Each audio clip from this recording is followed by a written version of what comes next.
আজকে যে বিষয়টা নিয়ে আলোচনা করব সে বিষয়টা হচ্ছে কমন একটা সমস্যা। সমস্যাটি হচ্ছে পাইলস, গুটিহারিস বা হেমোরয়েডস। মেডিকেলের ভাষায় একে হেমোরয়েডস বলা হয়।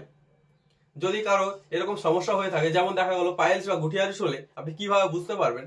পাইলস বা গুটিহারিস হলে পায়খানার দ্বারে প্রচুর পরিমাণে ব্যথা করবে, পায়খানা করার সময় প্রচুর পরিমাণে ব্লাড আসতে পারে, তার সঙ্গে পায়খানা করতে গিয়ে কিছু একটা বেরিয়ে আসছে, পায়খানা করার শেষে অটোমেটিক এটা ঢুকে যাচ্ছে, এরকম মনে হবে। এরকম যদি সমস্যা হয়ে থাকে তাহলে আমরা মনে করব যে আমাদের পাইলস বা গুটিহারিস হয়েছে। তাহলে আমাদেরকে জানতে হবে পাইলস বা গুটিহারিস হলে আমরা কিভাবে এটা থেকে মুক্তি পাবো, বা পাইলস বা গুটিহারিস হয় কেন। পাইলস বা গুটিহারিস হওয়ার পেছনে মূল কারণ হচ্ছে কোষ্ঠকাঠিন্য। যাদের দীর্ঘদিন ধরে কোষ্ঠকাঠিন্য সমস্যা নিয়ে ভুগছেন, দেখা গেলো যে আপনি 2 দিন 3 দিন পর পর পায়খানা হচ্ছে, বা দেখা গেলো আজকে পায়খানা হচ্ছে না, আজকে পায়খানা হলো তো 2 দিন বাদ দিয়ে পায়খানা হচ্ছে, বা পায়খানা করতে গিয়ে কোনো রেগুলারিটি নাই, আজকে হলো তো কালকে হলো না, পরশু দিন হলো তো তারপরের দিন হলো না, একদিন 2 দিন বাদ দিয়ে পায়খানা হচ্ছে। এরকম যদি সমস্যা আপনার হয়ে থাকে তাহলে আপনার এই অতিরিক্ত কোষ্ঠকাঠিন্যর জন্যও আপনার পাইলস বা গুটিহারিস হয়ে যায়। তাহলে অতিরিক্ত কোষ্ঠকাঠিন্য দূর কিভাবে করতে হবে সে বিষয়ে আমাদেরকে একটু মনোযোগ দিতে হবে। কি জন্য আমাদের অতিরিক্ত কোষ্ঠকাঠিন্য বা অতিরিক্ত কষা পায়খানা কেন হয়? অতিরিক্ত কষা পায়খানা হওয়ার পেছনে মূল কারণ হচ্ছে আঁশযুক্ত খাবার না খাওয়া, খাবারের মধ্যে পর্যাপ্ত পরিমাণে ফাইবার না খাওয়া। আর না, খাবারের মধ্যে পর্যাপ্ত পরিমাণে ফাইবার না থাকলে আমাদের পায়খানা কষা হয়ে যাবে। তাহলে আমাদেরকে জানতে হবে কোন কোন খাবারে পর্যাপ্ত পরিমাণে বা কোন কোন খাবারে বেশি বেশি ফাইবার রয়েছে।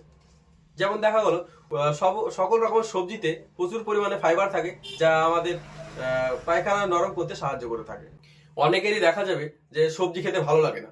অনেকে দেখা গেল যে সবজি খেতে ভালো লাগে না, তারা শসা, টমেটো, গাজর, বিট এগুলোকে কেটে আপনি স্যালাড বানিয়ে খেয়ে নিতে পারেন। তাহলে অনেক ফাইবারের ঘাটতি শরীরে পূর্ণ হবে। এতে প্রচুর পরিমাণে ফাইবার রয়েছে। এছাড়াও শস্য দানাতে প্রচুর পরিমাণে ফাইবার রয়েছে। যেমন শস্য দানা বলতে আমরা কি বুঝি? যেমন বিভিন্ন রকমের ডাল, ছোলা ভেজা, বাদাম ভেজা, এতে প্রচুর পরিমাণে ফাইবার রয়েছে, যা আমাদের পায়খানা নরম করতে সাহায্য করে থাকে। ছোলা বাদাম ভিজিয়ে খেতে পারেন, তাতে প্রচুর পরিমাণে প্রোটিনও থাকে, তার সঙ্গে আপনার ফাইবারের ঘাটতিও শরীরে পূর্ণ হবে। পর্যাপ্ত পরিমাণে জল খেতে হবে। পর্যাপ্ত পরিমাণে জল যদি আমরা না খাই, সেখান থেকেও আমাদের কষা পায়খানা হয়ে যায়। অতিরিক্ত রাত্রি জাগরণ চলবে না। অতিরিক্ত রাত্রি জাগরণের ফলেও আমাদের কোষ্ঠকাঠিন্য সমস্যা হতে পারে, সেখান থেকে গ্যাস অ্যাসিডিটি হতে পারে, সেখান থেকে কোষ্ঠকাঠিন্য সমস্যা হতে পারে। তাই আমাদের পাইলস বা গুটিহারিস ভালো করার জন্য আমাদের যেগুলো মনে রাখতে হবে সেটা হচ্ছে পর্যাপ্ত পরিমাণে জল খেতে হবে, অতিরিক্ত রাত্রি জাগরণ চলবে না, প্রচুর পরিমাণে ফাইবার যুক্ত খাবার খেতে হবে। তাহলে আমাদের এই কোষ্ঠকাঠিন্য যে সমস্যা আছে সেটা থেকে আমরা মুক্তি পাবো। তার সাথে সাথে পাইলস বা গুটিহারিসের সমস্যা থেকেও আস্তে আস্তে আমরা মুক্তি পাবো। এগুলো করার পরেও যদি আপনি দেখেন যে পাইলস বা গুটিহারিস যাচ্ছে না, তাহলে আমাদের হোমিওপ্যাথিতে বেস্ট কিছু মেডিসিন আছে, সেগুলো নিয়ে একটু বলবো। আপনি সেটা ব্যবহার করলে পাইলস বা গুটিহারিসের সমস্যা আপনার আস্তে আস্তে চলে যাবে।